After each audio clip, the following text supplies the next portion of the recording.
ಆದ್ರೆ ಗಾಯತ್ರಿ ದೇವಿ ಮೊಮ್ಮಗಳಾದ ಅನ್ವಿತಾ ತುಂಬಾ ಟೆನ್ಷನ್ ಅಲ್ಲಿದ್ಲು. ಯಾಕಂದ್ರೆ ಅವಳ ತಾತ ಯಾವುದೋ ಒಂದು ರಹಸ್ಯ ಕಾರಣಕ್ಕೆ ಈ ಬಡವ ಗೌತಮ್ ಜೊತೆ ಅವಳಿಗೆ ಮದುವೆ ಮಾಡಿಸಿದ್ರು. ಹಾಗಾಗಿ ಅವಳ ಅಜ್ಜಿ ಅವಳಿಗೆ ಅವಮಾನ ಮಾಡೋ ಒಂದೇ ಒಂದು ಚಾನ್ಸ್ ಕೂಡ ಬಿಟ್ಟಿರಲಿಲ್ಲ.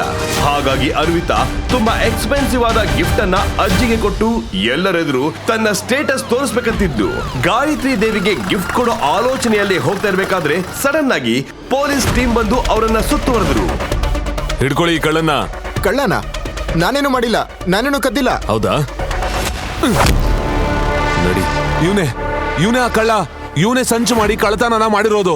ಅಜ್ಜಿಯ ಬರ್ತ್ಡೇಗೆ ಅತ್ಯಂತ ಬೆಲೆ ಬಾಳೋ ಗಿಫ್ಟ್ ತಗೊಳ್ಳೋಕೆ ಗೌತಮ್ ಸಿಟಿಯ ತುಂಬಾ ಎಕ್ಸ್ಪೆನ್ಸಿವ್ ಲಕ್ಸುರಿಯಸ್ ಜ್ಯುವೆಲರಿ ಶಾಪ್ ಮುಂದೆ ನಿಂತಿದ್ದ. ಗ್ಲಾಸ್ ಹಿಂದೆ ಹೊಳಿತಾ ಇರೋ ಡೈಮಂಡ್ ನೆಕ್ಲೆಸ್ ಅನ್ನ ನೋಡಿ ಏನೋ ಯೋಚನೆ ಮಾಡ್ತಾ ನಿಂತಿದ್ದ. ಆಗ್ಲೇ ಏ ಭಿಕ್ಷುಕ, ಏನ್ ನೋಡ್ತಿದ್ಯಾ? ಇಲ್ಲಿರೋ ಪ್ರತಿಯೊಂದು ಜ್ಯುವೆಲರಿ ಏನಿಲ್ಲ ಅಂದ್ರೂ 5 ಲಕ್ಷ ರೂಪಾಯಿಯಿಂದ ಬೆಲೆ ಬಾಳುತ್ತೆ. ನಿನ್ಗದನ್ನ ಕೊಳ್ಳೋ ಯೋಗ್ಯತೆ ಇದೆಯಾ? ನಡಿ ಆಚೆ. ನಾನ್ ಬರೀ ನೋಡ್ತಿದ್ದೀನಿ, ಅದಕ್ಕೂ ದುಡ್ಡು ಕೊಡ್ಬೇಕಾ? ನೋಡೋ ಯೋಗ್ಯತನಾದ್ರೂ ಇದ್ಯಾ? ಹೊರಡೋ ಇಲ್ಲಿಂದ.